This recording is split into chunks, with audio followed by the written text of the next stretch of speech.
Hey, Kelsey, what's it been like? You're a new coach, but you've been here a year, so you know all the guys that you're coaching. What's the transition been like in getting out in the field with the guys that you know pretty well? Yeah, it's been a really great transition. It's been smooth.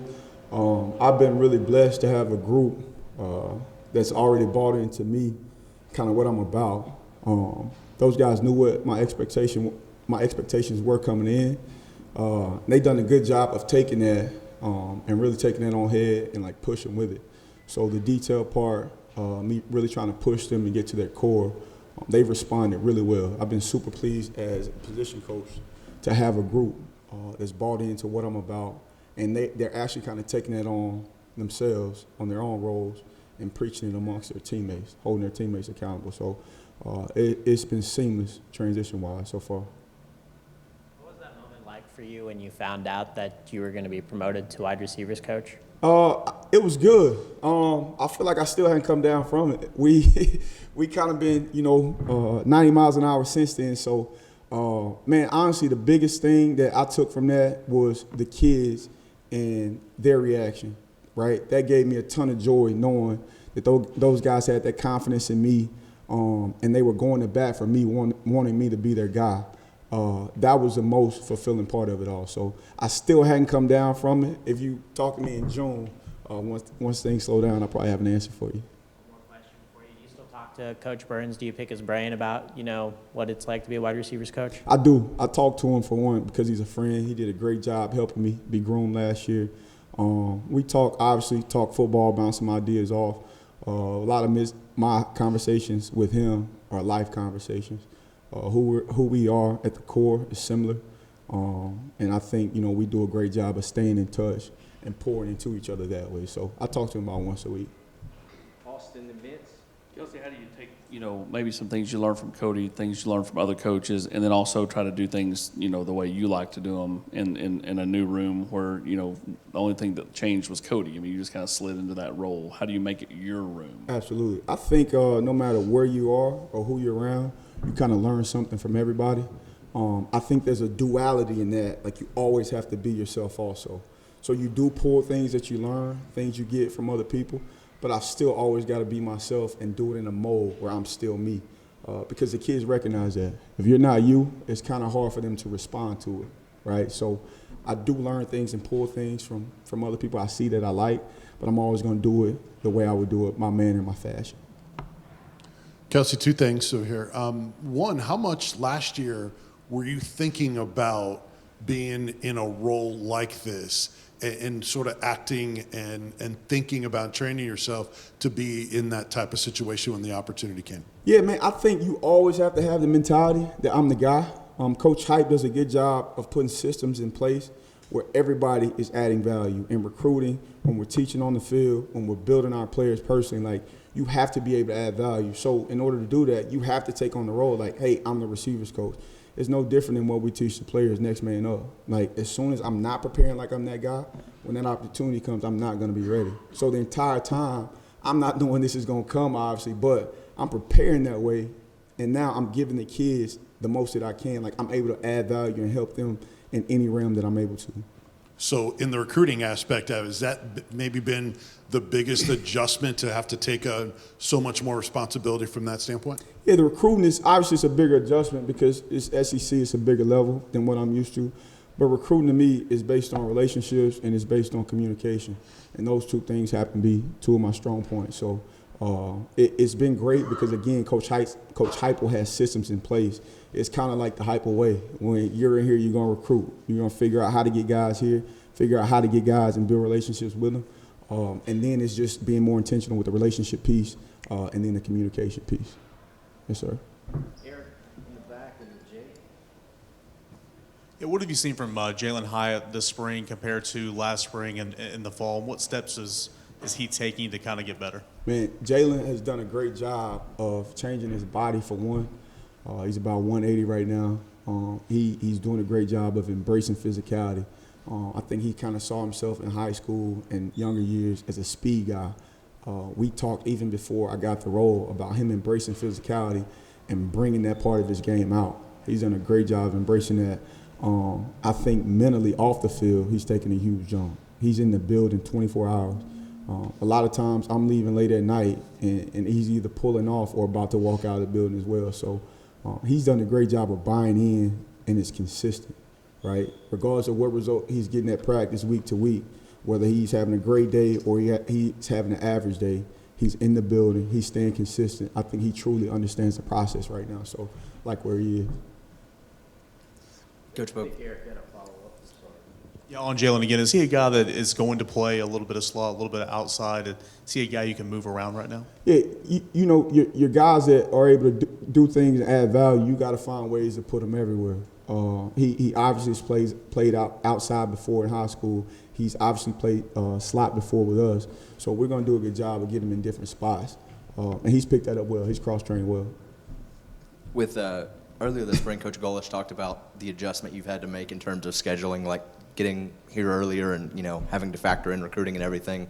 What's it been like just with the adjustment with your daily schedule, having to go out late and just like the different things you've seen there? And then who are some of the coaches that you've relied on just trying to help bring you along in this new role? Okay, that's a good question. I may ask you that second one when I answer the first one again. But yeah, as far as the scheduling, man, I got blessed and really lucky because Coach Heupel's done a great job of having systems in place, so it's almost seamless. He's got set times aside for us during the day that, hey, this is allotted for recruiting.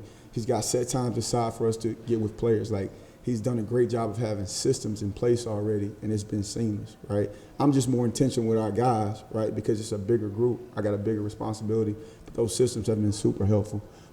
Ask me your second question again. Sorry, Coach Golish mentioned that, you know, he and a couple of the other guys have, kind of taken you under their wings. Yeah. So obviously everybody on staff is great. Lean on Coach Golish a lot, Coach Heupel a lot. Coach Ellaby and Coach Halsey have both been great. Their wives have been great. It's crazy because the day I got it, I go home and I'm getting married next year. My fiance, she's talking about all the wives called her. They're getting her contacts to realtors and things like that. And I'm like, I didn't know we were moving, but I do appreciate the help. But it goes to show the culture here, man. Like, everybody's willing to give a hand. Everybody wants to see you be successful. And again, I feel super lucky and super blessed to be around people like that in this position. Kelsey, just what have you seen from the young receivers? You've got 4 of them this semester. Just what's it been like trying to get those guys ready for the season? Man, those guys have been extremely awesome. We've created a culture where guys want to be in the building. Those 4 young guys, Cam Miller, Chaz Nimrod, Squirrel White, and Caleb Webb, have been great. Like, they're always in the building. They always want to learn. The game is starting to slow down. We're at that point in spring where slowing down is not moving as fast for them. And you're able to see those guys make plays and really who they are. They've embraced that culture and really come in here and done the work. And you see that, and the older guys see it, right? So they know the competition's real. Like, if I'm not on my P's and Q's, right, if I'm not paying attention to detail, we got 4 young guys in here that are hungry, right? And that just elevates the play of the room. So those young guys have been great, each one of them. Hey, Coach, you talked about taking things from other coaches that you learned and incorporating it in your new position, but also adding your own personal touch. What are some of those specific things you've learned from other coaches to help you in this new position, and how are you also adding your own touch in the room? Absolutely. So I just think, I think for one, if you guys been at practice, you hear me, I can be kind of a drill sergeant, right? I'm usually screaming a lot. I think one thing with Coach Burns that he did well is he had a great pulse of learning when to press the gas and when to pull off. So a lot of times, you know, if it's been a drill and it's been rapid and it's been intense, right, you don't want to be too pushy. You still want guys to be able to hear you. So the next drill, if we got something similar or a mistake, you may see me grab guys and talk to them and be more intentional, all right, be more intimate with them. I just think having that ability to change paces and be able to feel the group, I think that's important. That's something I learned from him. What's the next step for Cedric Tillman and up in his game? Ced, great athlete, big, strong kid, like super, like uber competitor. His next thing is the detail and becoming a route runner, the fine detail becoming a route runner. Before we got here, Ced obviously didn't play a bunch of snaps. He knows that. So really coming into the off season, it's a lot of detail work at the top of routes and releases for him to become a complete receiver. all right, and truly be able to get open and separate against any coverage, any kind of leverage.